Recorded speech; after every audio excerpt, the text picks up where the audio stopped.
Bismillah.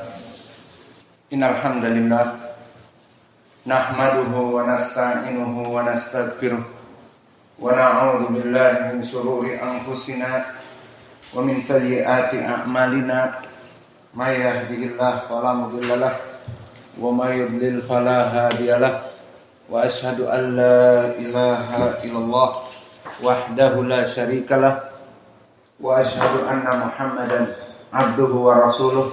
Amma ba'du. Alhamdulillah, fi hadzal yaum, yaumul arbi'a 11 Safar 1444 Hijriah, bertepatan dengan 7 September 2022 Hijriah. Kita lanjutkan kajian di Fakultas Ilmi At-Tafsir, di tafsir surat Ibrahim,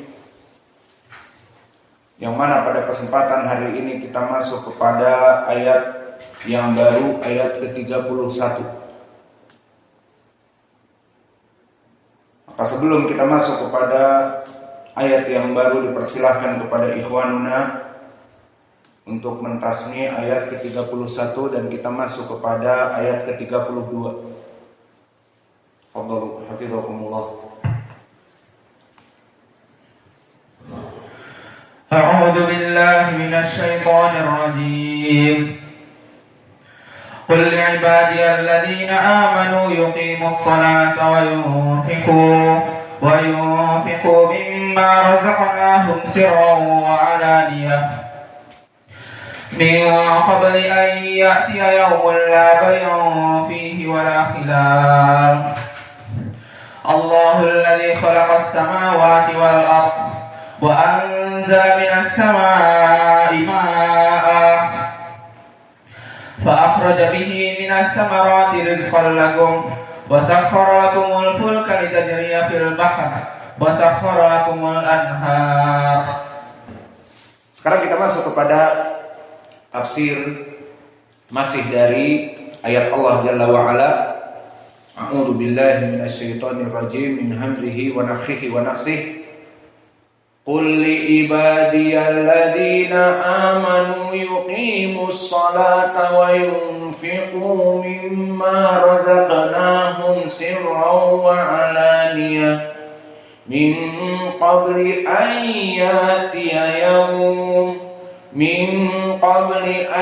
ya'tiya yawmun la bay'un fihi wa la khilal. Maka di dalam ayat ini telah kita jelaskan dari segi tajwid, qiraah, dan i'rab. Dan sekarang kita masuk kepada tafsir makna.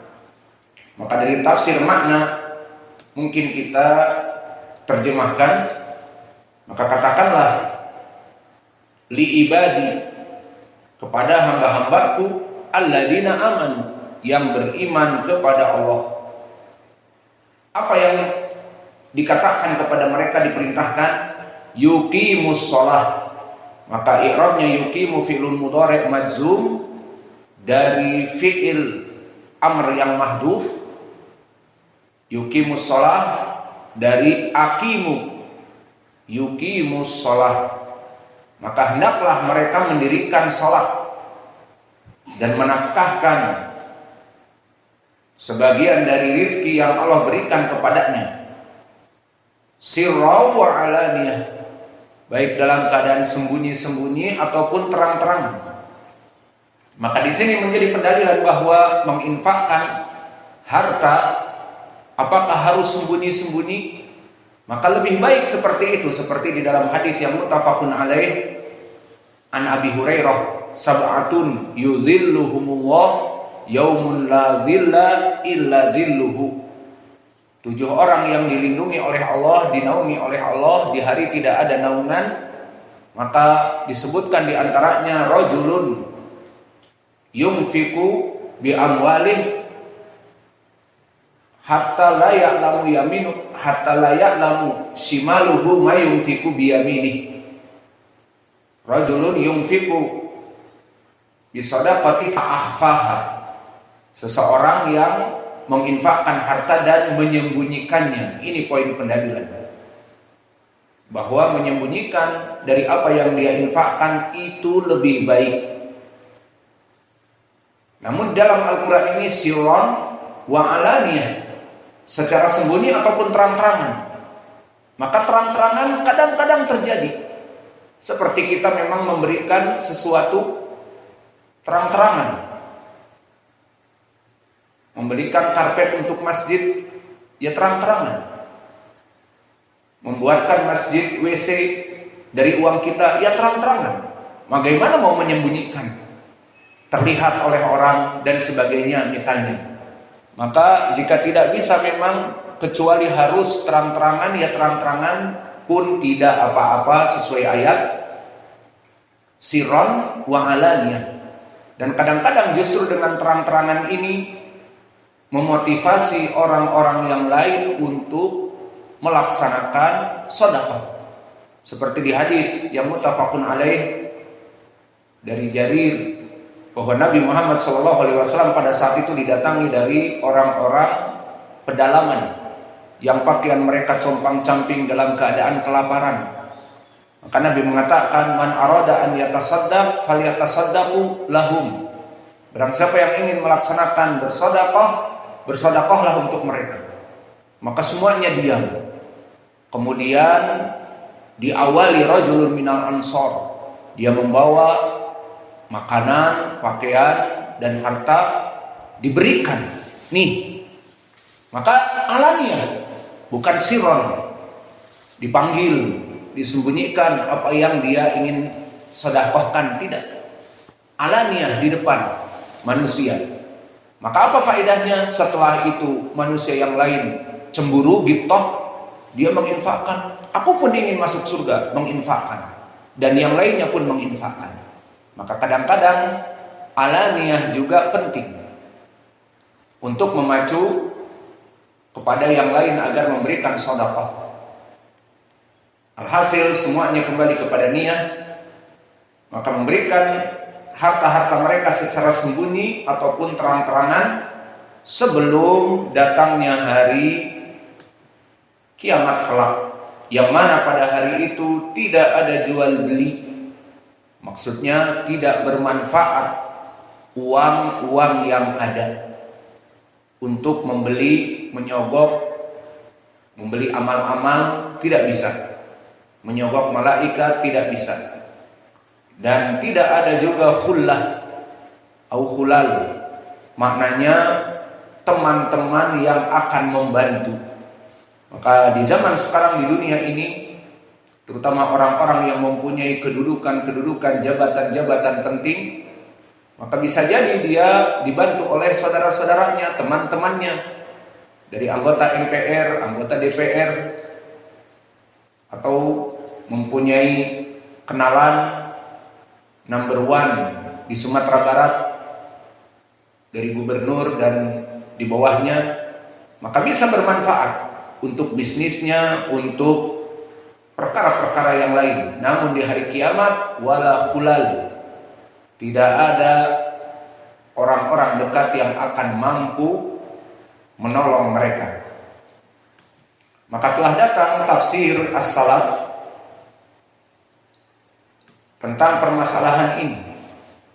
Di antaranya datang dari Ibnu Abbas, qul li ibadiyalladzina amanu yuqimus shalah. Maknanya as-shalawatul khams. Katakanlah kepada orang-orang yang beriman untuk menegakkan salat adalah salat 5 waktu. Wa yunfiqu mimma razaqnahum sirran wa alaniyah. Maknanya zakat amwalihim, zakatu amwalihim, dan zakat-zakat harta mereka. Maka tafsir Ibnu Abbas di sini jika sahih maknanya jelas. Namun sayang sanadnya dhaif. Dari jalan Abdullah Ibnu Saleh Katibul Laits, haddatsani Muawiyah an Ali an Ibnu Abbas. Maka sanadnya ma'ruf. Abdullah Ibnu Saleh Katibul Laits dhaif. Dan juga Ali yang meriwayatkan dari Ibnu Abbas, Ali Ibnu Man, Ali ibnu Abi Thalhah, maka dia pun dikatakan oleh Duhaim tidak mendengar dari Ibnu Abbas. Maka sanad ini dhaif. Meskipun sanad ini dhaif, namun permasalahan wa aqimus shalah ma'ruf, salat 5 waktu. Wa atu zakah au wa anfiqu mimma razaqnahum, zakatul amwal yang wajib ataupun yang sunnah. Namun sayang di sini sanadnya dhaif. Dan begitu pun min qabli an ya'tiya yaum la bai'un fihi wala khilal. Telah datang tafsir juga dari salaf dari Qatadah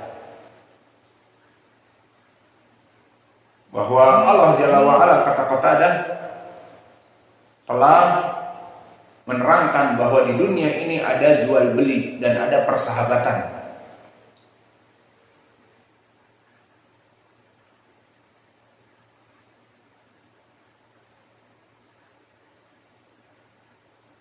Namun semuanya tidak bermanfaat di hari akhirah. Itu kata Qatadah. Dan di sini ucapan Qatadah dari jalan Al-Muthanna, haddatsana Ishaq, haddatsana Hisham, an Amr, an Sa'id, an Qatadah. Maka sanadnya di sini sanad yang dhaif. Karena Al-Muthanna dia adalah Muthanna ibnu Ibrahim Al-Amili, rawi yang majhul dari guru Imam At-Tabari. Adapun Ishaq dia Ibnu Rahawayh Imam, dan Hisham Ibnu Abdullah Ad-Dustuwai siqah. Namun yang menjadi dhaif di sini Al-Muthanna, gurunya Imam At-Tabari. Maka asar-asar yang ada dalam penjelasan ayat ini wallahu a'lam dhaif, maka kita kembali hanya kepada makna. Dari segi i'rab itu telah cukup. Karena mazhab kita tidaklah kita mentafsir Al-Quran kecuali dari tafsir-tafsir ucapan salaf yang sahih. Maka cukuplah kalau begitu kita tafsirkan ayat Al-Quran ini dengan ayat Al-Quran yang lain. Mentafsirkan ayat Al-Quran dengan ayat Al-Quran yang lain. Karena asar-asarnya dhaif. Adapun pentafsiran Al-Quran dengan Al-Quran itu sangat baik. Karena Al-Quran hukumnya sahih selamatnya. Tidak ada berita hoaks dan tidak ada sanadnya dhaif. Karena Allah telah berfirman, "Dzalikal kitabu la raiba fihi." Bahwa Al-Quran itu tidak ada keraguan padanya. Maka ucapan Allah di dalam ayat ini,